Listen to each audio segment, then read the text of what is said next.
For now, we kind of stagnate here. So inside our entry, I'm very glad we changed the entry actually because this was crucial, you know. So yeah, I do see absorption here. So as I said, it's a low probability trade. We just play a range here. We have, as I said, the liquidity here. That's very important. Okay, this is the one we're essentially targeting for a potential false breakout, and we will be trading around 97K, where we do have, where is it? Okay, this is my main short POI. Once we take these guys out, maybe we get the false breakout. It's very close. One level to the other is very close. So you see the stop loss like that, but if we get a rejection, you know what I do every time? Like I move the stop loss on the high that I suppose we will not get revisited, basically. So for now, we go a little bit large, and when if it plays out, we have to reduce the stop loss. Okay, this is part of my strategy. I do that. Works very well. This is an example on euro. So I went break even after a big move, but basically I placed my stop loss where I said the price will not revisit basically. Okay, so the stop loss was kind of right here, and when we lose the levels, I move the stop loss. This is what I want to do with Bitcoin also. So yeah, problem is that we have money into the markets. I don't know why we kind of struggle to uh, push these altcoins. It's been a long time because in the books we were supposed to get these moves on the upside for the altcoins way before. Like it almost looks like it's cooked, but never lose hope, I guess. But wow, damn. Yeah, everybody was asking me about that one, and now I understand why. So look, this is the same pattern as Dash here. So this is a shit coin, so I'm not, look, okay, you see that? This is swapping. So basically, if you get into a position from here, like you have more chances of getting the pump rather than, getting, I mean, it's worth, I'm giving it to you if you want to take it. That's an interesting trade, actually. It's just that, these altcoins here are a little bit. People tend to come and short these things. I don't think it's a good idea. But you see, it's important to scan everything, and enhance your system because this is actually how you become better because you need to, identify some patterns that you basically don't see. And when you start, looking at many examples, this is how you become better. As you can see, we just checked, the similarities, like in some patterns, you have to try them basically. Okay, that's what I'm saying. After it takes experience, it takes time. Honestly, I was a very good altcoin trader. Um, that's how I became a little bit more famous because there was a period where my only job was to snipe every short on shitcoins. That's how I made my name. And as I gained more experience and more, I got into a different, approach in the market, a more consistent one. That's how I ended up trading mostly Bitcoin and Ethereum. Because I already understand that I have zero control um, over these things here. And that's why you see me, because what happens is that when you have, an illiquid coin, basically you don't control it. You have zero control over it. Just give me 1 second.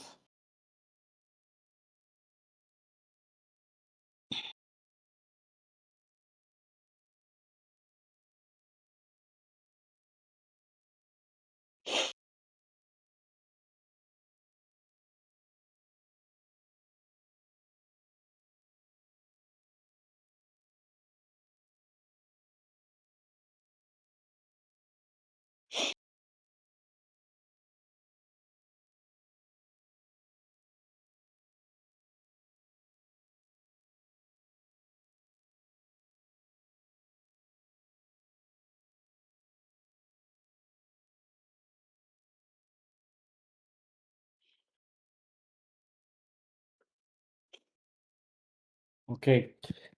So what was the you only trade AM? No, no, I don't. AMD is actually one of my favorite tools. So I'm not using indicators when I'm trading. Um, Indicators. I mean, I don't know if you call this an indicator, but basically, I mark my levels. I play with the, Monday highs, previous week low. These are important levels that I'm looking at to take trading decisions. Um, I was using that for the break of structure and stuff, but now I just look at the chart and I kind of recognize it.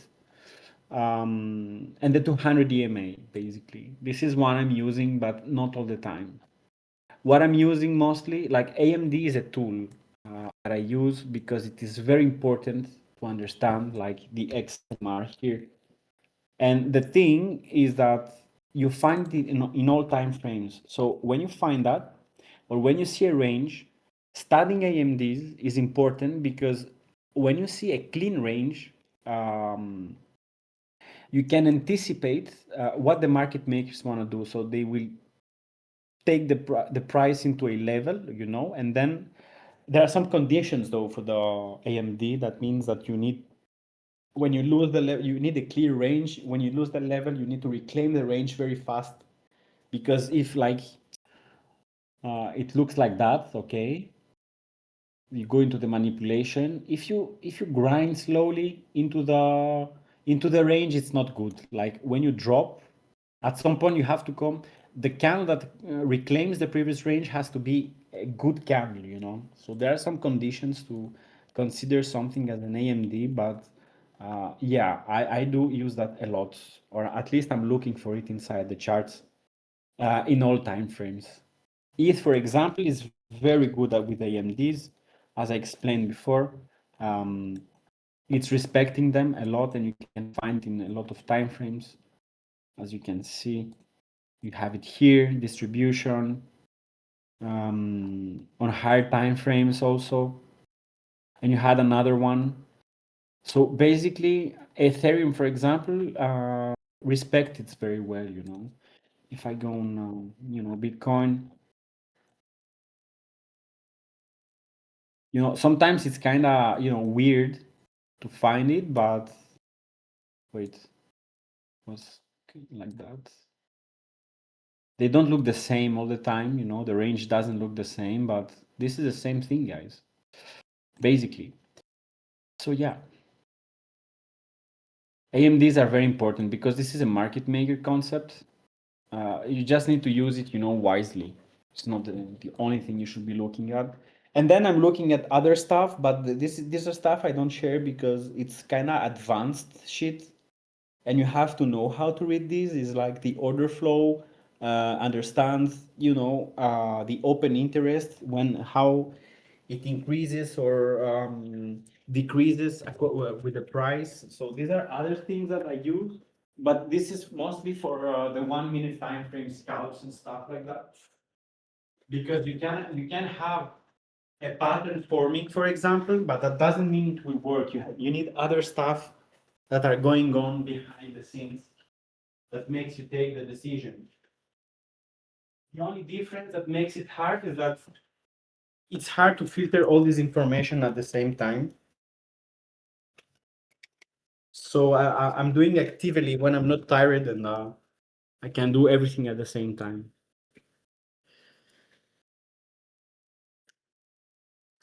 Okay, guys. Okay, I think I said everything. Uh, I think you don't need me no more into this live. I don't have anything to give you, like, like we did with scalp sessions and stuff like that. Right now, I don't have anything to give you. I'm already positioned into trades. Um, uh, yeah. If you have any questions, you can go on. But yeah, from my side, I think I explained everything. Okay, so we marked every level. It's just about time. Low probability trade. I see the price going more to the upside. If we get the spots, if spots step down here, the price is cooked and we're gonna print. Okay, so,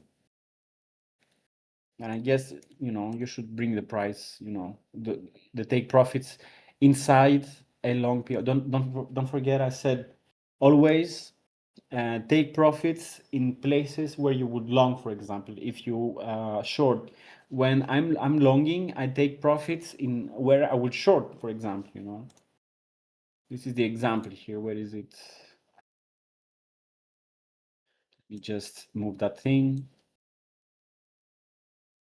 I'm taking profits here because obviously we are gonna have potentially a rejection after that sweep, right? So it makes sense to take profits.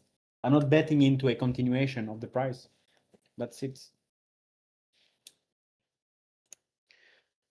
Okay. Thank you very much for being here. Take care, guys, and see you on the next live. I hope it kind of helped you understand one or two things, but not much from my side. Okay. Take care, guys.